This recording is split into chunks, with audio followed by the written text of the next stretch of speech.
Mas quem realmente é o Papa? Como ele se tornou essa autoridade no cenário religioso, sendo que, na época de Jesus, o título sequer existia? Fique até o final deste vídeo para entender realmente quem é o Papa e quem disse que ele é uma autoridade religiosa. Imagine uma figura que, ao longo dos séculos, tornou-se o símbolo máximo de liderança espiritual para mais de 1 bilhão de pessoas ao redor do mundo. Um homem vestido de branco, vivendo no coração do Vaticano, cujas palavras ecoam entre fiéis de diversas culturas e nações. Para entender a origem dessa figura tão influente, precisamos voltar no tempo, cerca de 2000 anos atrás, quando Jesus Cristo caminhava pelas terras da antiga Judéia. Durante seu ministério, Jesus nunca instituiu diretamente uma estrutura hierárquica formal como a Igreja Católica que conhecemos hoje. Ele escolheu apóstolos, sendo Simão Pedro um dos principais. Mas o que fez Pedro ser diferente? O que o tornaria a pedra fundamental de algo tão grande e duradouro? A origem do papado. A pedra sobre a qual a igreja foi edificada. De acordo com o Evangelho de Mateus, em uma conversa crucial, Jesus disse a Pedro: "Tu és Pedro, e sobre esta pedra edificarei a minha igreja, e as portas do inferno não prevalecerão contra ela." Esse versículo, aparentemente simples, tornou-se o pilar sobre o qual a Igreja Católica edificou a ideia de que Pedro seria o primeiro Papa. Mas será que era realmente isso que Jesus queria? Essa é uma pergunta que alimenta debates até hoje. Após a morte de Jesus, Pedro se tornou uma das figuras mais proeminentes entre os primeiros cristãos, especialmente em Roma. Os cristãos daquela época enfrentavam perseguições intensas, mas Pedro continuou a liderar e a disseminar os ensinamentos de Cristo.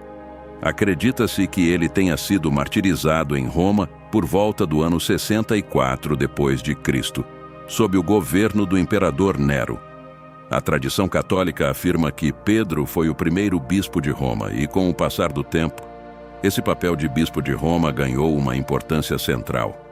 O primeiro Papa, Pedro ou alguém depois? Embora Pedro seja amplamente reconhecido como o primeiro Papa pela Igreja Católica, a ideia do papado como o conhecemos hoje levou séculos para se consolidar. Nos primeiros séculos do cristianismo, o título de Papa ainda não era utilizado da maneira formal e exclusiva que vemos agora. Na verdade, Papa era um termo de carinho que os cristãos usavam para se referir a líderes religiosos de várias regiões, como Alexandria e Constantinopla. Foi apenas no século V que o bispo de Roma começou a se destacar como a autoridade máxima entre os outros bispos.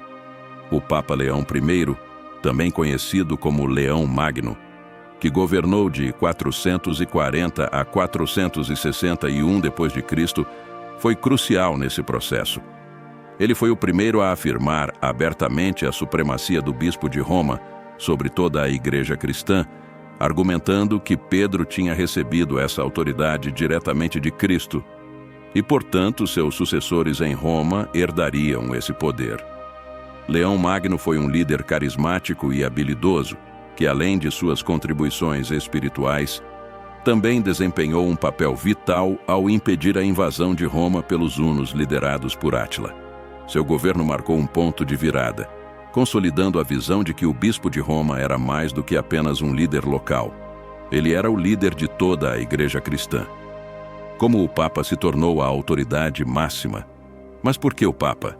O que fez o bispo de Roma se destacar entre todos os outros líderes da igreja primitiva? A resposta está em uma mistura de fatores teológicos e políticos.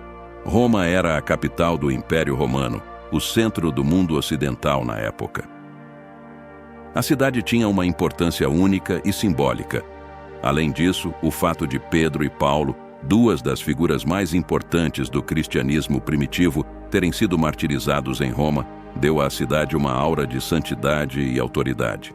Com o colapso do Império Romano no Ocidente, em 476 d.C., o papado assumiu um papel ainda mais central. Sem o governo imperial para manter a ordem, os papas começaram a preencher o vácuo de poder.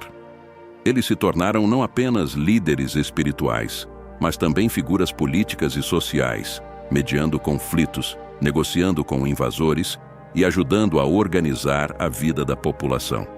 Durante a Idade Média, o Papa tornou-se uma figura de imenso poder, influenciando reis, imperadores e nações inteiras. O Concílio de Nicéia, um marco na consolidação da autoridade. Outro marco importante na consolidação do papado aconteceu no século IV, com o Concílio de Nicéia, convocado em 325 d.C., pelo imperador romano Constantino. Embora o concílio não tenha criado o papado, ele ajudou a estabelecer uma hierarquia mais formal dentro da Igreja e o bispo de Roma começou a se destacar ainda mais como o principal líder entre os bispos. No entanto, é importante notar que o poder papal continuou a evoluir ao longo dos séculos, enfrentando resistências e desafios.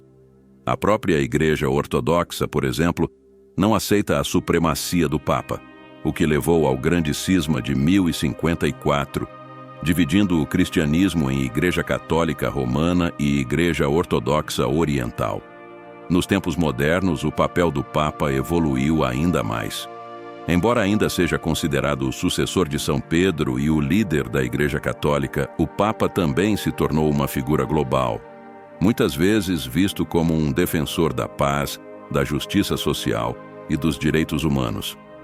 Além disso, o Papa é responsável por guiar a doutrina da Igreja, unindo os fiéis em questões espirituais e morais. Conclusão: o Papa, uma figura entre a história e a fé. Assim, o Papa, embora não tenha existido na época de Jesus, emergiu como uma figura de liderança fundamental na Igreja cristã ao longo dos séculos. De Pedro, o pescador humilde, ao Papa Francisco, o pontífice do século XXI, essa posição evoluiu de uma liderança local para um papel de importância global, carregando tanto o peso da tradição quanto a responsabilidade de guiar milhões de pessoas pelo caminho da fé. A figura do Papa é um reflexo vivo da fusão entre história, política e espiritualidade, onde a autoridade máxima do cristianismo ocidental foi moldada por circunstâncias únicas e personagens notáveis. E assim, o Papa permanece, não apenas como líder da Igreja, mas como um símbolo de continuidade em um mundo em constante mudança. Esperamos que o conteúdo tenha esclarecido suas dúvidas. Deixe seu comentário e curta o vídeo.